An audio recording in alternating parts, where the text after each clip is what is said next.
Hello students, welcome to the EPG Pathshala. I am Dr. Rashmi Sharma, Head of the Department OB and HR, Lal Bahadur Shastri Institute of Management, Delhi. Today we will learn module Human Resource Auditing. This module is from the paper Contemporary Issues in HRM and Future Trends. The learning outcomes of this module are: we would learn the objectives, the rationales of human resource auditing, HR auditing process and approaches to HR auditing, the HR auditing steps, different methods of HR auditing, some corporate examples, and what are the major concerns in human resource auditing. After completing this module, the students will be able to understand the HR audit process, learn the different methods and approaches of HR audit, know the major concerns in HR auditing. A human resources audit is a review of current human resources procedures, policies, documentations and systems to identify the needs for improvement and enhancement of the HR policies and other aspects that are related to human resources. It is a diagnostic tool to gauge the current status of things and also the gap between the current status and the desired status in the area that is being audited. A thoroughly conducted HR audit will answer questions like: what are the current employee policies? Are these policies accessible? Are these policies actually applied? Are policies in compliance with the legal aspect of employment? Do we have procedures to update these policies regularly? Are we taking adequate measures to provide training at each level? Now let us understand the importance of HR audit. Several external factors have played importance in making the HR audit prevalent in the organizations, like increasing the importance of human capital, the corporate scandals which have been taking place in the past decade. When an HR auditing is being conducted, it is ensured that the HR practices are in alignment with the organizational goals, as the ultimate goals of HR practices is to achieve the organizational success. The changing HR practices demand that HR professionals contribute fully to their organizations as true strategic business partners. An audit helps an organization to understand whether its HR practice helps or hinders the business goal. The audit helps in quantifying the results of the department's initiative and provides a roadmap for necessary changes. Audits also help the organization to achieve and maintain world-class HR practices. A recent HR audit study that was done in 2016 reveals the following. HR audit is a process that is routinely undertaken in 8 out of 10 companies that were studied. But only 96% of the organizations do not have a dedicated HR resources for audits according to the study. Even organizations like Google have implemented rigorous HR practices for the same. Expert opinions were taken and it was found that best practices are being followed in HR auditing and frequency of the HR audit has also been increasing year to year.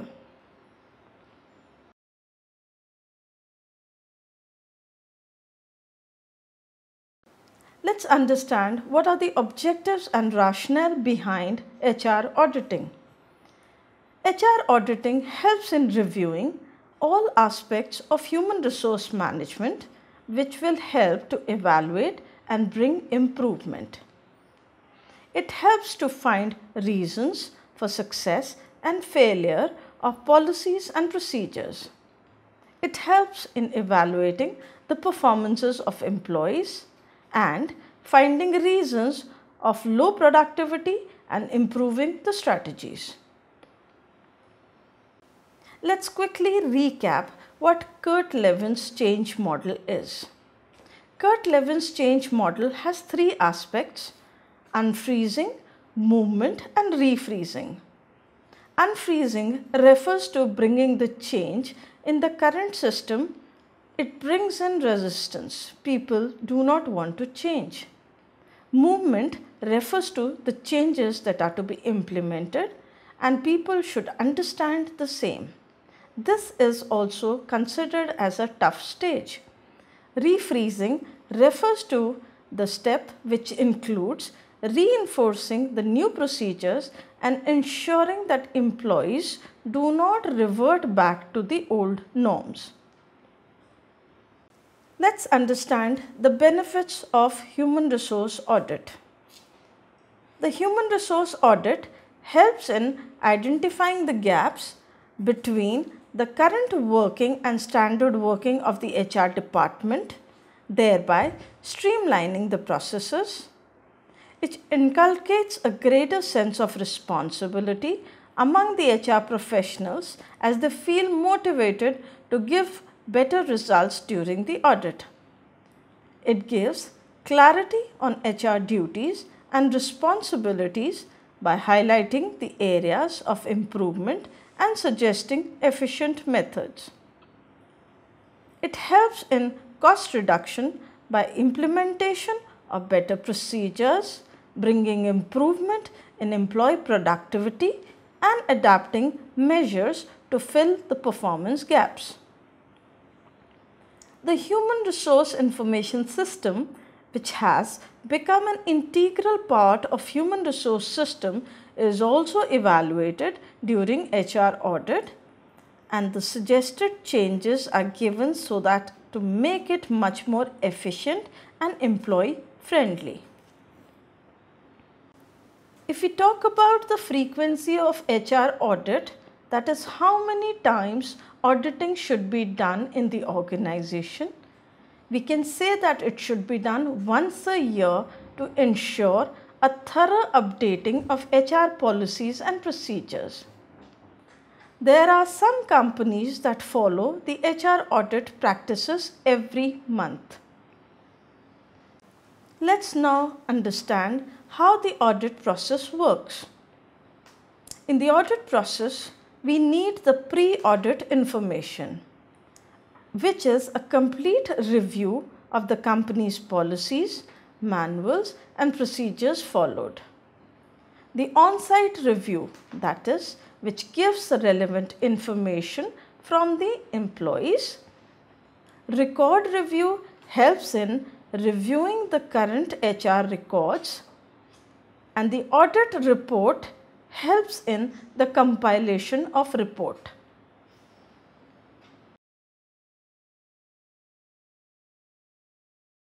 Let's understand the approaches to HR audit. The first approach is comparative approach. A company is identified as the standard of HR policies and procedures, and the company is questioned and evaluated on these standards.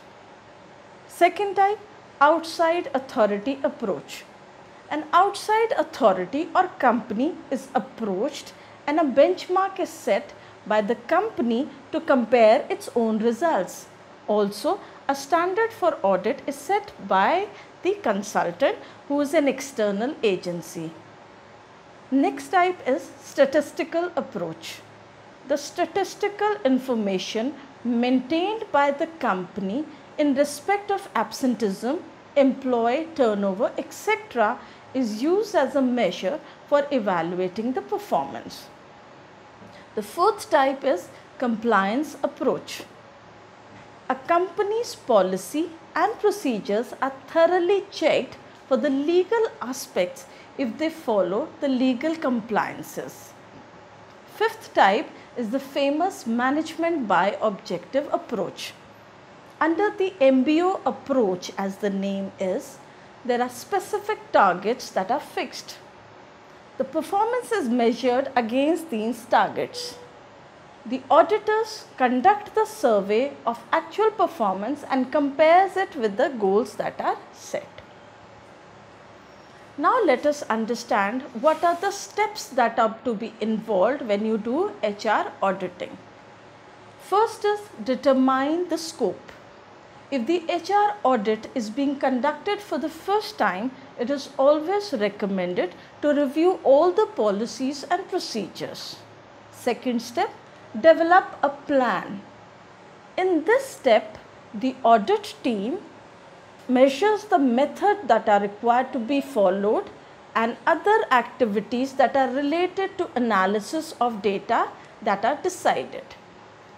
Third step, produce a report. After the analysis, a report should be created presenting the key findings, areas of improvement and performance gaps. The fourth step, create an action plan. After the report is prepared, an action plan should be framed to make improvement in policies and procedures, training, development and other factors. Fifth step, evaluate the progress. The new procedures and implementations should be reviewed continuously to check if they are bringing about the desired change or not.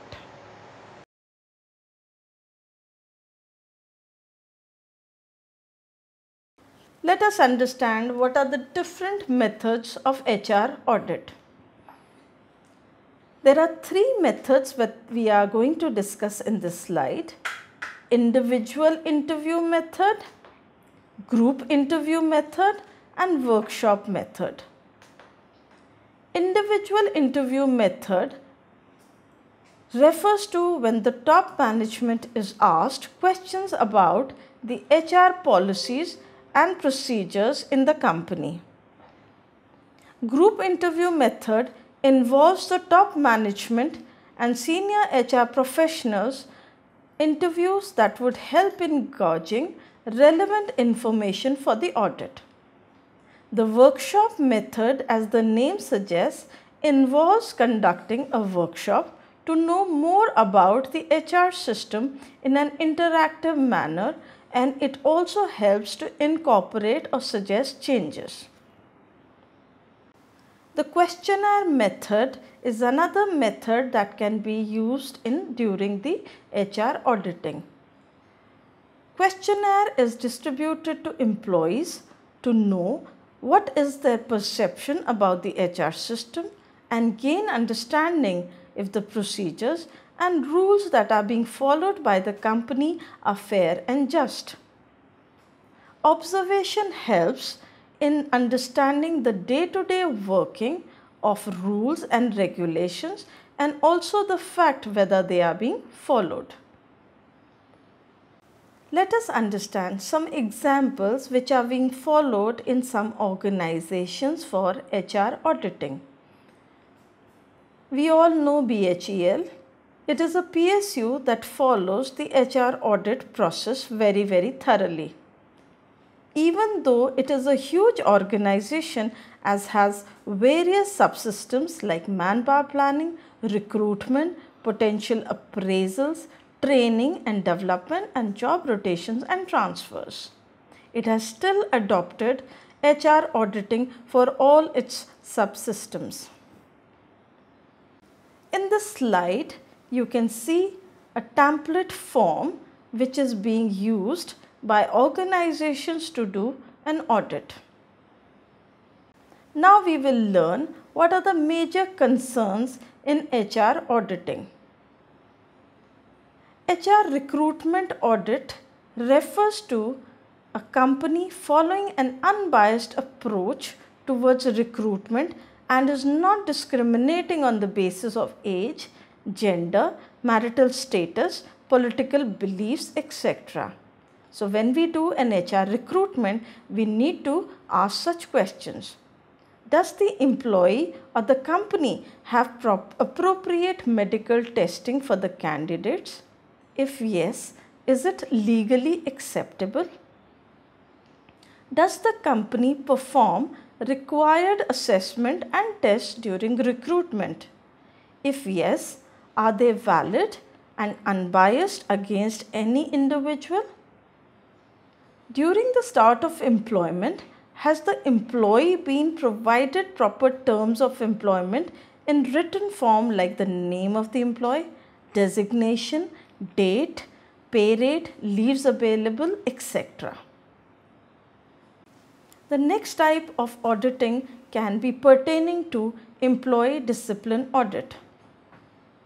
An employee discipline audit will look at the rules and regulations which are implied by the company to maintain decorum in the company and the measures that can be taken to bring about improvements and give penalties to the defaulters. Organizational development audit. When the purpose of the HR audit is the development of organization as a whole, there are several parameters that are needed to be taken into considerations. Parameters like industrial relations, poor recruitment procedures, unskilled workers, unclear job description, conflicts, poor performance management, etc. We have to focus on the culture. Do the employees feel connected to the organization and feel they are responsible for its success? Does the organization have appropriate leadership skills? When it comes to assessing the organization, we have to be mindful of few things. Is the organization structure simple or complex? Are the staff members clear about their roles and responsibilities? Are organizational goals in line with the HR goals? Systems are to be assessed as well. Are the systems employed in the organization efficiently? Are these systems employee friendly? Is the performance management system relevant? Are the tools that are being used relevant and in line with the current industry trends? When it comes to understanding and assessing the employees, do the employees possess proper skill set and can prove to be an asset to the organization? Are proper rewards and recognitions given to the employees? Are proper training opportunities present for the employees? And are they given proper feedback which is timely? This module presented us with the HR audit's importance and its relevance in today's time. We learned that HR auditing has the following objectives, that is, reviewing all aspects of human resource management which would help in evaluating and bringing improvements, finding reasons for the success and failure of policies and procedures, evaluating the performance of employees and also finding reasons of low productivity and improving the strategies. Thank you.